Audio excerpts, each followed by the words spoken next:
ನಮಸ್ಕಾರ ಎಲ್ಲರಿಗೂ ಶೋಧಾರ್ಥಿಗಳಿಗೆ. ಈ ಒಂದು ವಿಡಿಯೋದಲ್ಲಿ ನಾವು GPSTR ಮತ್ತು HSTRಗೆ ಸಂಬಂಧಿಸಿದಂತೆ ಪದೇ ಪದೇ ಕೇಳಲಾಗ್ತಾ ಇರತಕ್ಕಂತಹ ಅತ್ಯಂತ ಪ್ರಮುಖವಾದಂತಹ ಪ್ರಶ್ನೆಗಳನ್ನು ನಾನು ನಿಮಗೆ ಕೊಡುವಂಥ ಒಂದು ಪ್ರಯತ್ನ ಮಾಡ್ತೀನಿ.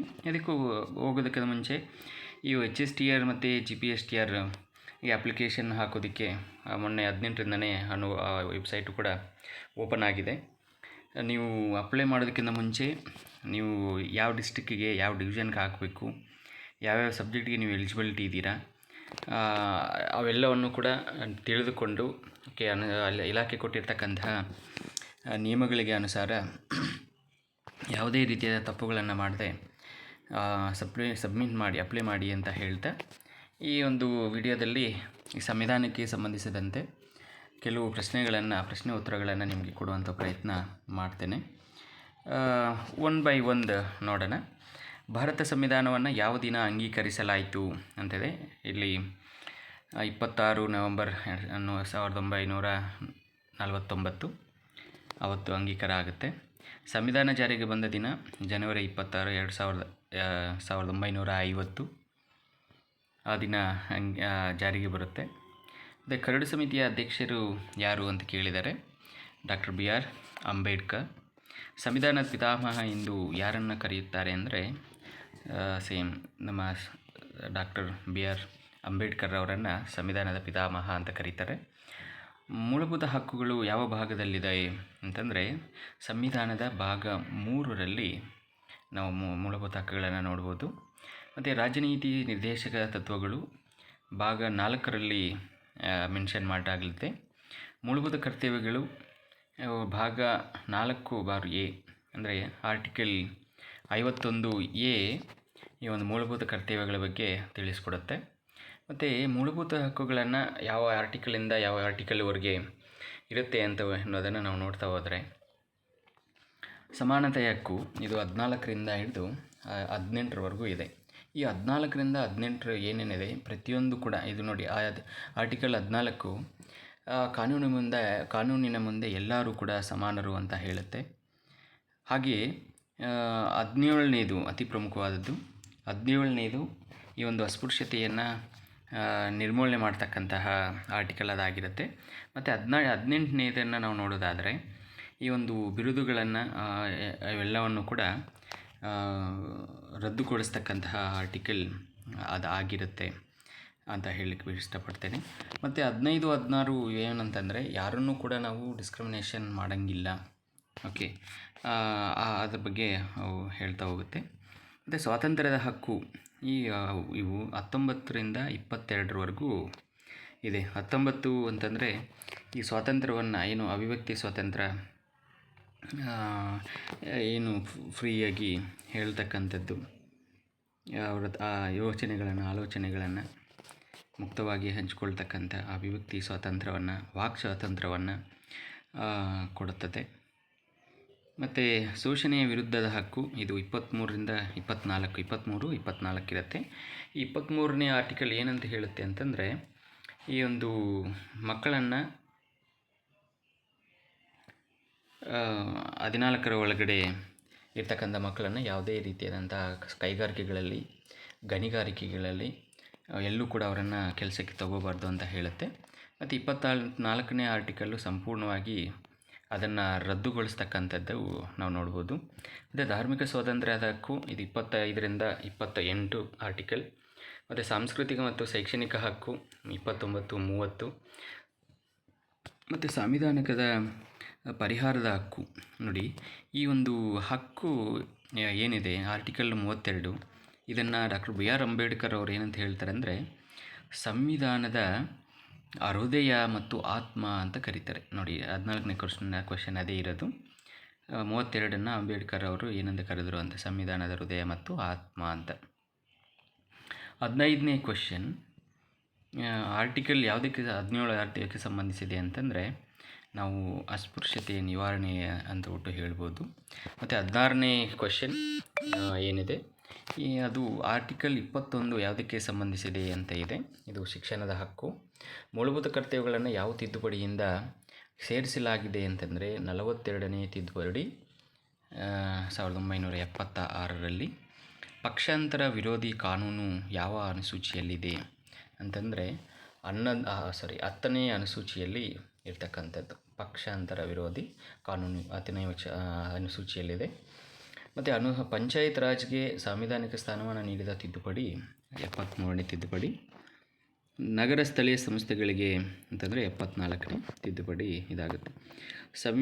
ಚುನಾವಣಾ ಆಯೋಗಕ್ಕೆ ಸಂಬಂಧಿಸಿದ ಆರ್ಟಿಕಲ್ ಅಂದರೆ 324, ಮತ್ತು ಹಣಕಾಸು ಆಯೋಗಕ್ಕೆ 280, ಮತ್ತು CAGಗೆ ಸಂಬಂಧಿಸಿದಂತೆ 148, UPSCಗೆ ಸಂಬಂಧಿಸಿದಂತೆ ಆರ್ಟಿಕಲ್ 315. UPSC ಮತ್ತು KPSC ಎರಡೂ ಕೂಡ ಈ ಒಂದು ಆರ್ಟಿಕಲ್ ಕೆಳಗಡೆ ಇದಾಗಿರುತ್ತೆ. ಮತ್ತು ರಾಷ್ಟ್ರಪತಿಯ ಪದವಿಗೆ ಸಂಬಂಧಿಸಿದ ಅಧಿಕಾರ ಅಂತಂದರೆ 52. ಈ 52ನೇ ವಿಧಿ ಏನು ಹೇಳುತ್ತೆ ಅಂತಂದರೆ, ಒಂದು ರಾಷ್ಟ್ರಕ್ಕೆ, ಒಂದು ದೇಶಕ್ಕೆ ರಾಷ್ಟ್ರಪತಿಯ ಅವಶ್ಯಕತೆ ಇದೆ ಅಂತ ಹೇಳಿಬಿಟ್ಟು ಆ ಒಂದು ರಾಷ್ಟ್ರಪತಿಯ ಹುದ್ದೆಯನ್ನು ಹುಟ್ಟಾಕಿರ್ತಕ್ಕಂಥ ವಿಧಿ ಅದು 52 ಆಗಿರುತ್ತೆ. ಮತ್ತು ರಾಷ್ಟ್ರಪತಿ ಚುನಾವಣೆಗೆ ಸಂಬಂಧಿಸಿದ ಆರ್ಟಿಕಲ್ ಅಂತಂದರೆ ಅಲ್ಲಿ 54 ಮತ್ತು 55 ಎರಡೂ ಆರ್ಟಿಕಲ್ ರಾಷ್ಟ್ರಪತಿ ಚುನಾವಣೆಗೆ ಸಂಬಂಧಿಸಿದ್ದು. ಮತ್ತು ರಾಷ್ಟ್ರಪತಿಯ ಮಹಾಭಿಯೋಗಕ್ಕೆ ಸಂಬಂಧಿಸಿದ ಆರ್ಟಿಕಲ್ ಅಂತಂದರೆ ನಾವಿಲ್ಲಿ ನೋಡ್ಬೋದು 61ನೇ ಇದು. ರಾಷ್ಟ್ರಪತಿಯ ಮಹಾಭಿಯೋಗ ಅಂತಂದರೆ ರಾಷ್ಟ್ರಪತಿಯನ್ನು ಸಂವಿಧಾನಾತ್ಮಕವಾಗಿ ಅವರನ್ನು ಇಲ್ಲಿರ್ತಕ್ಕಂಥವರನ್ನು ಕೆಳಗಿಳಿಸ್ತಕ್ಕಂಥ ಒಂದು ಪ್ರಾಸೆಸ್ಸನ್ನು 61ನೇ ವಿಧಿ ತಿಳಿಸ್ಕೊಡುತ್ತೆ. ಮತ್ತು ಇನ್ನೊಂದು 61ನೇ ವಿಧಿ ಇನ್ನೂ ಒಂದು ಇಂಪಾರ್ಟೆಂಟ್ ಇದಾಗಿರುತ್ತೆ. ಏನಪ್ಪ ಅಂತಂದರೆ, ಈ ಒಂದು ಸಾರ್ವತ್ರಿಕ ಮತದಾನ, ಭಾರತೀಯ ಮತದಾರರ ಒಂದು ವಯಸ್ಸನ್ನು 21ರಿಂದ 18ಕ್ಕೆ ಇಳಿಸಿರ್ತಕ್ಕಂಥದ್ದು ಒಂದು 61ನೇ ತಿದ್ದುಪಡಿ ಅಂತ ಹೇಳ್ಬೋದು. 61ನೇ ವಿಧಿ ಕೂಡ ಅದರ ಬಗ್ಗೆ ಹೇಳುತ್ತೆ. ಮತ್ತು ರಾಷ್ಟ್ರೀಯ ತುರ್ತು ಪರಿಸ್ಥಿತಿ ಅಂತಂದರೆ 352, ರಾಷ್ಟ್ರಪತಿ ಆಳ್ವಿಕೆ 356, ಹಣಕಾಸು ತುರ್ತು ಪರಿಸ್ಥಿತಿಗೆ 360. ಇಲ್ಲಿ ನೋಡಿ, ರಾಷ್ಟ್ರಪತಿ ಆಳ್ವಿಕೆ ಅಂತಂದರೆ 356 ಇದೆ. ಇದು ರಾಜ್ಯ ತುರ್ತು ಪರಿಸ್ಥಿತಿಗೆ ಡಿಕ್ಲೇರ್ ಅದ್ರ ಬಗ್ಗೆ ಹೇಳ್ತಕ್ಕಂಥದ್ದು 356 ಆಗಿರುತ್ತೆ. ಮತ್ತು ಇಲ್ಲಿ ಇನ್ನೂ ಬಹಳ ಮುಖ್ಯವಾದಂಥ ಕೆಲವು ಆರ್ಟಿಕಲ್ಸನ್ನು ಮತ್ತು ಕೆಲವು ತಿದ್ದುಪಡಿಗಳನ್ನು ನಾವು ಇಲ್ಲಿ ಆಗಿರ್ತಕ್ಕಂಥದ್ದು ನಾವು ನೋಡ್ಬೋದು. ಓಕೆ, ಅದನ್ನು ಒಂದು ಸಂಕ್ಷಿಪ್ತವಾಗಿ ನಾವು ಹೇಳೋದಾದರೆ, ಒಂದು ಆರ್ಟಿಕಲ್ 1 ಇಲ್ಲಿ ನೋಡಿ, ಇಲ್ಲಿ ಎಷ್ಟು ಟೋಟಲ್ಲು ಇಲ್ಲಿ ಕೊಟ್ಟಿರ್ತಕ್ಕಂಥವು ಎಲ್ಲನೂ ಕೂಡ ಆರ್ಟಿಕಲ್ಸು ಎಕ್ಸಾಮಿಗೆ ತುಂಬ ಇಂಪಾರ್ಟೆಂಟ್ ಆಗಿರುತ್ತೆ. ಆರ್ಟಿಕಲ್ 1 ಇರುತ್ತೆ, ಅದ್ರ ಬಗ್ಗೆ ಇರುತ್ತೆ ಅಂದರೆ ಭಾರತ ಮತ್ತು ರಾಜ್ಯಗಳ ಒಕ್ಕೂಟದ ಬಗ್ಗೆ ಹೇಳುತ್ತೇವೆ ಆರ್ಟಿಕಲ್ 1. ಮತ್ತು 3ನೇದು ರಾಜ್ಯಗಳ ರಚನೆ ಮತ್ತು ನಾಮಕರಣ, ಗಡಿ ಬದಲಾವಣೆಗೆ ಸಂಬಂಧಿಸಿದಂತೆ. ಮತ್ತು ಆರ್ಟಿಕಲ್ 14 ಕಾನೂನು ಮುಂದೆ ಸಮಾನತೆ. 15 ತಾರತಮ್ಯ ನಿಷೇಧ. 15 ತಾರತಮ್ಯ ಅಂತಂದರೆ ಯಾರನ್ನೂ ಕೂಡ ಜಾತ್ಯತೆ ಮತ್ತು ಲಿಂಗ ಮತ್ತು ಅವರು ಹುಟ್ಟಿದ ಸ್ಥಳದ ಮೇಲೆ ಯಾರನ್ನು ಕೂಡ ಭೇದ ಭಾವ ಮಾಡಬಾರ್ದು ಅಂತ ಹೇಳುತ್ತೆ. 16ನೇದು ಸರ್ಕಾರಿ ಅವರ ಉದ್ಯೋಗದಲ್ಲಿ ಸಮಾನ ಅವಕಾಶವನ್ನು ಕೊಡಬೇಕು ಅಂತ 16ನೇದು ಹೇಳುತ್ತೆ. 17ನೇದು ಅಸ್ಪೃಶ್ಯತೆ ನಿವಾರಣೆ ಹೇಳುತ್ತೆ. 18 ಬಿರುದುಗಳ ನಿರ್ಮೂಲನೆ. 19 6 ಸ್ವಾತಂತ್ರ್ಯಗಳನ್ನು ಕೊಡುತ್ತೆ. 6 ಸ್ವಾತಂತ್ರ್ಯಗಳಂತಂದರೆ ನಾವು ಏನಂತ ಕೇಳ್ಬೋದು, ಫ್ರೀಡಮ್ ಆಫ್ ಎಕ್ಸ್ಪ್ರೆಷನ್, ಓಕೆ, ಅಭಿವ್ಯಕ್ತಿ ಸ್ವಾತಂತ್ರ್ಯ, ವಾಕ್ ಸ್ವಾತಂತ್ರ್ಯ, ಮತ್ತು ಫೈತ್ ಆ್ಯಂಡ್ ವರ್ಷಿಪ್, ಯಾರನ್ನು ಬೇಕಾದರೆ ನಮಗೆ ನಂಬುವಂಥ ಪೂಜೆ ಮಾಡುವಂತಹ ಸ್ವಾತಂತ್ರ್ಯಗಳನ್ನು ಕೊಟ್ಟಿರುತ್ತೆ. 21ಕ್ಕೆ ಸಂಬಂಧಿಸಿದಂತೆ ಇದು ಜೀವ ಮತ್ತು ವೈಯಕ್ತಿಕ ಸ್ವಾತಂತ್ರ್ಯದ ಬಗ್ಗೆ ಕೇಳುತ್ತೆ. 21A ಶಿಕ್ಷಣದ ಹಕ್ಕು ಅಂದರೆ RTE, ರೈಟ್ ಟು ಎಜುಕೇಷನ್ ಬಗ್ಗೆ ಹೇಳುತ್ತೆ. ಇದನ್ನು ನಾವು ತಿದ್ದುಪಡಿ ಮಾಡಿದ್ದು ಯಾವಾಗ ಅಂತಂದರೆ 2009ರಲ್ಲಿ ಇದನ್ನು ತಿದ್ದುಪಡಿ ಮಾಡಿ ಶಿಕ್ಷಣವನ್ನು ಮೂಲಭೂತ ಹಕ್ಕನ್ನಾಗಿ ಮಾಡಲಾಗುತ್ತೆ. ಅದರ ಪ್ರಕಾರನೇ ಇವಾಗ ನಾವು ಈ ಎಲ್ಲ ಸ್ಕೂಲಲ್ಲೂ ಕೂಡ RTE ಸೀಟ್ಸನ್ನು ಕೊಡ್ತಾ ಇರ್ತಕ್ಕಂಥದ್ದು. ಮತ್ತು 32ನೇದು ಸಂವಿಧಾನಕ್ಕೆ ಪರಿಹಾರ.